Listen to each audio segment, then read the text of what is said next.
What's up, guys? Welcome to JR Strength and Fitness, your friendly YouTube channel with all of your exercise needs, your reaction video wants, and of course some exercise tutorials, because why the hell not?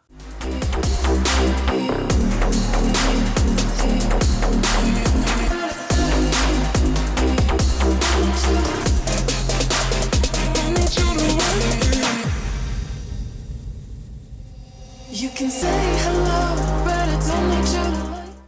Okay, I know it's been a few weeks, but things got a little hectic. Life, jobs as in plural. So things are finally starting to settle back down. I'm starting to get a little bit more time on my hands. So hopefully we're going to be rolling out a little bit more content on the regular. It's honestly pretty hard to do videos sometimes with my roommate here, but for the most part, dude is gone for a few days. So your boy's about to launch some videos. Anyway, things are just starting to settle down, so hopefully I can get a little bit more into a consistent rollout with a bunch of different content and videos, etc. Your boy's in a cutting phase right now, so hopefully in several weeks, your boy will be doing some exercise tutorials. I just need to kind of shed off the winter fluff, the winter coat, so you know how it is, so don't judge. Anyway, in this video, this is going to be one of those reaction videos to train like a celebrity. We're going to be watching Josh Brolin's Deadpool 2 workout. So obviously Josh Brolin played, in Deadpool 2, he obviously played Thanos, so he had to do something in order to get that size. So I'm going to check it out, give my whole 2 cents, just kind of get the whole feeling for it, and then we're kind of going to go with that. Again, even though I am an exercise professional, please do not do anything that I say or do just because I just say it. This is just for educational, entertainment purposes only.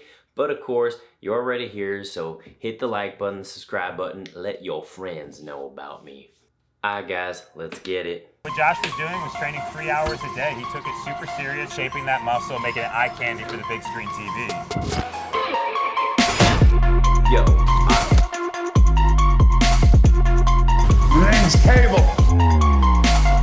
A typical day for Dude, Josh how Brolin is old that is Josh he would show up Brolin? early in the morning, we put him through some mobility work, a high circuit level of training, and then he would come back later in the afternoon. We put him through a bodybuilding type of training. He would do this 6 days a week. First things first, we're gonna be starting off with mobility work. This is super important for everyone out there. It keeps you young, it keeps you youthful, and especially at Josh being 50 years old, this is something he really focused on. Okay, can we just stop real quick? I have no idea how old Josh Brolin is. Dude looks like he's, probably in his 50s or something like that. So that's what I'm guessing, but I'm not quite sure. Actually, let's check this out. All right, indeed, guys, I checked with the Google overlords, and indeed, Josh Brolin is 53 years old. So the fact that he was doing doubles, a morning and an evening for 6 days a week, that's next level right there. I'm not even doing that right now. So for the most part, man, dude, props. So I had no idea he was that shredded. So obviously Thanos, he has his like costume thing and all the makeup and all the wardrobe stuff, and then Deadpool, he had his costume, so you never really actually saw that. So okay, I'm already surprised, so I'm just curious what the whole thing is.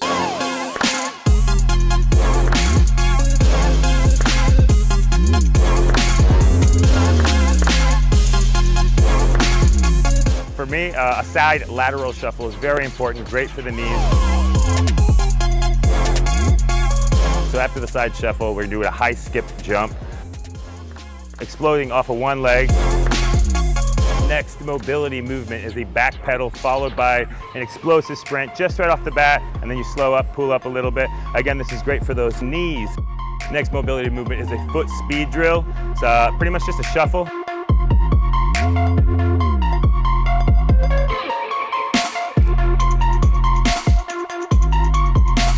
Next movement is a defensive shuffle. Again, we're really targeting on pivoting on that knee, pushing off, being explosive, and yet safe. So let's go run through this a few times, 3 times through to be exact. Let's have some fun.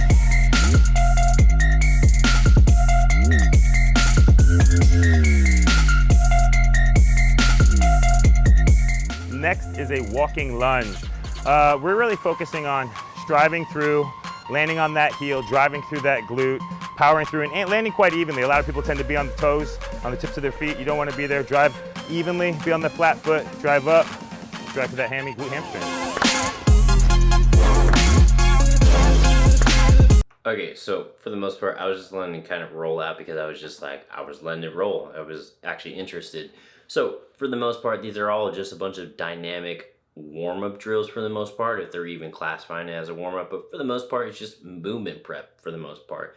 The shuffles, the side shuffles, the crossover steps, and the high knee skips, and those kind of things, like, yeah, that's pretty movement oriented, and it would make sense too for his age, trying to keep him limber, trying to keep him, mobile and agile, especially if he has to do stuff in his roles. So yeah, that makes sense. As far as like good for the knees, like at that age, I don't know. It's debatable. There's a lot of impact, but for the most part, if the volume is controlled, then like I'll go with it. So I like it. Definitely not. Last movement for mobility work, Knees, I call them frog whatever. hops, which pretty much we're exploding with both legs, using that momentum to carry into the next jump, all the way down, all the way back, 3 times through.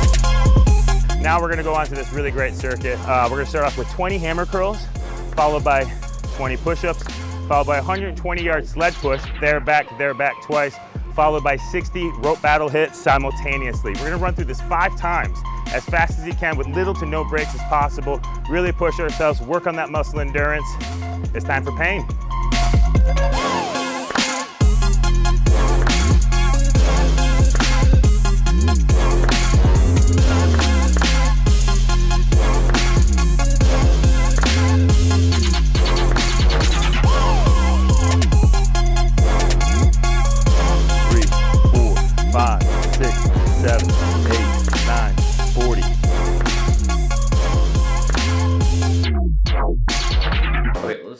Circuit real quick. So 5 rounds with 4 exercises for a good amount of reps. Like, yeah, that's going to be a good conditioning workout right there. And that's a very common metabolic conditioning tool. Just throw a bunch of exercises together, get some reps in, and do it for a certain period of time, or a timed segment. So get 5 rounds in as fast as you can, something like that. Or they have time intervals, something like that. It's going to be easy. I'm not going to say like easy, you know what I mean. It's simple to kind of make and simple to, execute for the most part. There's not that much thinking that has to be involved. There's not that much preparation, all the other stuff. Just for the most part, it's just continuous movement. So hammer curl. Okay, so I get it. We're guys, we got to get the biceps going. So at any given moment, we're going to throw arms in there. So that's just how the way the world is. Ladies, I know you love it, so don't act like you don't. But for the most part, as far as like getting as much conditioning out of it, hammer curls wouldn't be on the top of my list, but I'll go with it. Push-ups, obviously great overall functional full body movement. So sleds, love it. Battle ropes, brutal. So okay, and it seems like it's pretty straightforward from there. Now we're gonna finish some stretching, and then he hits up the treadmill, 15 incline, More 3.0 miles an hour, no holding on. You're not allowed to hold on. Too many people are holding on. Takes the whole purpose away from the treadmill at an incline, so he's gonna finish that for 30 minutes. Boom. Okay, they're obviously gonna go into the evening segment, but morning segment, it just looks like a movement, dynamic movement, and it looks like conditioning. That looks like the main focus, and that's going to be a pretty good routine. If you have a double split that way, this is what I always suggest to people as well. In the morning, you're technically going to be at your weakest per se, so your muscles need a little bit of time throughout the day to, quote unquote, wake up. Core temperature rises, flexibility of the muscles, all those kind of things tend to occur throughout the day. So you are technically stronger. Technically, obviously you can train the other way around, but you're technically stronger in the evening. That's where you get the most out of your lifts. So you would ideally want to do those at the end of the day, at the evening, typically around the 5 p.m., 4 to 5. That's typically where most people will have their peak performance era. They will have their peak performance time. And then obviously in the morning, if he's fasted and they kind of fasted state, then it would make more sense to do more conditioning and movement based rather than trying to actually get performance out of the muscles in certain big compound movement lifts. You just don't have the energy reserve. So that's how I do my doubles as well. Conditioning in the morning, strength in the evening. All right, so technically 4 to 5 hours later, Josh is coming back to the gym for a back session, and we're opening up with deadlifts. Rep range can be 12 to 15, 5 sets here, 2-minute breaks, and be sure to deload each rep. Don't be bouncing off the ground. reset, pull through. This will bring out a lot of density and strength in the back, zero momentum. So let's run that through. I'm gonna have him bring his feet in, and this will allow him to be a little bit more explosive, a little bit more powerful. Drive to that upper mid back. Boom, 1, power, 2, strong, 3. Let's just go over the deadlift real quick because a lot just happened. Obviously, the deadlift is the king of all exercises. When you're talking about strength training, adding muscle, whatever it is, the deadlift has to be in your routine. At least some sort of form of it. Conventional, sumo, trap bar, Romanian, whatever it is, you need to deadlift. That's what you're gonna get the most of. What I found interesting was that 5 sets of 12 to 15. That's a lot of reps for a deadlift. That seems like it will be very neurologically challenging. That seems like it will be very challenging, but obviously they're getting a lot of volume in, so that might be at the phase of whatever training their cycle they are doing. So they're probably not going to go super heavy on the deadlifts because that's a lot of reps that you have to do. And I love the whole pausing and kind of like not necessarily pausing, but breaking every single rep so that the set is the same. So we have every rep the same. We're not bouncing stuff. We're not getting sloppy. So I like that. Now we're gonna be on to a shoulder width, neutral grip, lat pull down. I'm gonna be adding a full second pause at the top, a solid 2-second contraction. We're gonna start off with the original weight for 12 reps. We're gonna drop set the weight by about 30% for 15 reps. And then we go back up to the original weight for 6 reps, and then back down to that drop set weight for 8 reps. And that's 1 set, and then we'll take a 2-minute break, and we'll hit it again. 1, 2, 3. 1, 2, 3. All right, so the next movement is gonna be a cable row, and it's gonna be a high row using a straight bar, pulling to the upper chest, targeting upper back. And once you get good, you can move a little bit more fluent.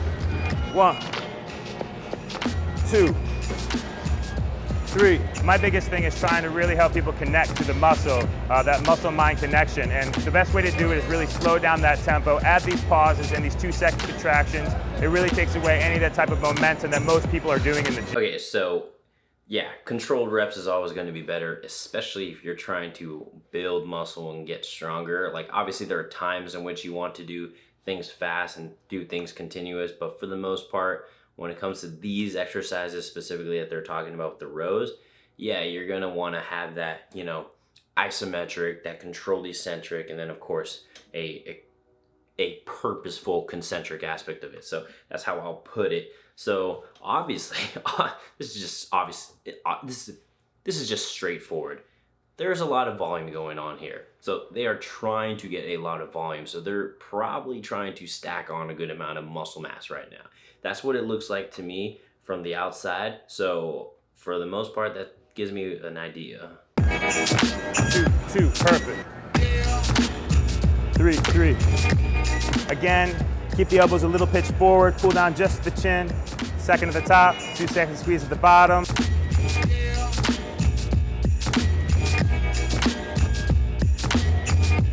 So our last movement for back guys is going to be a bent over Pendlay row in the Smith rack.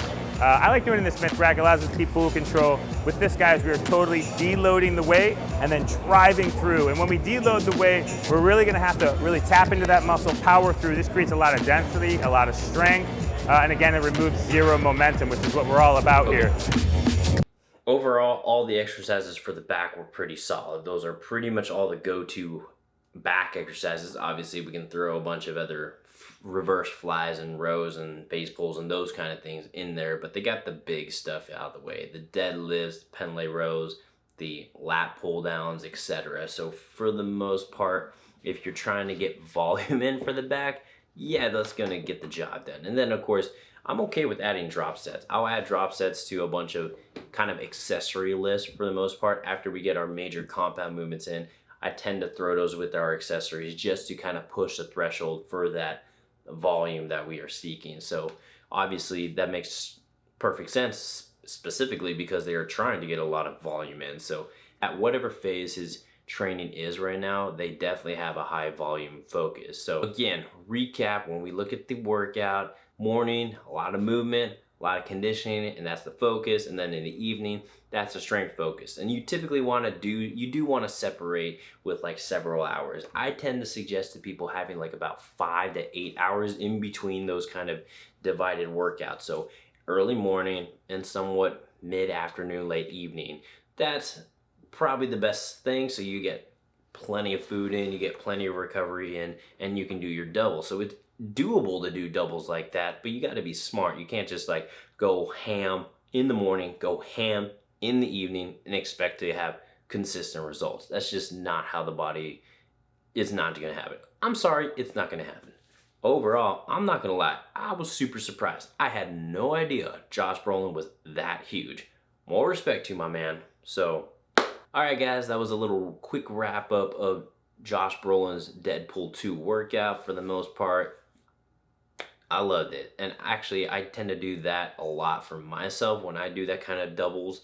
So for the most part, I'm actually inspired now. I'm going to be doing that now. So stay tuned. So again, if you liked the video, please like and subscribe. Let your friends know about me. And until next time.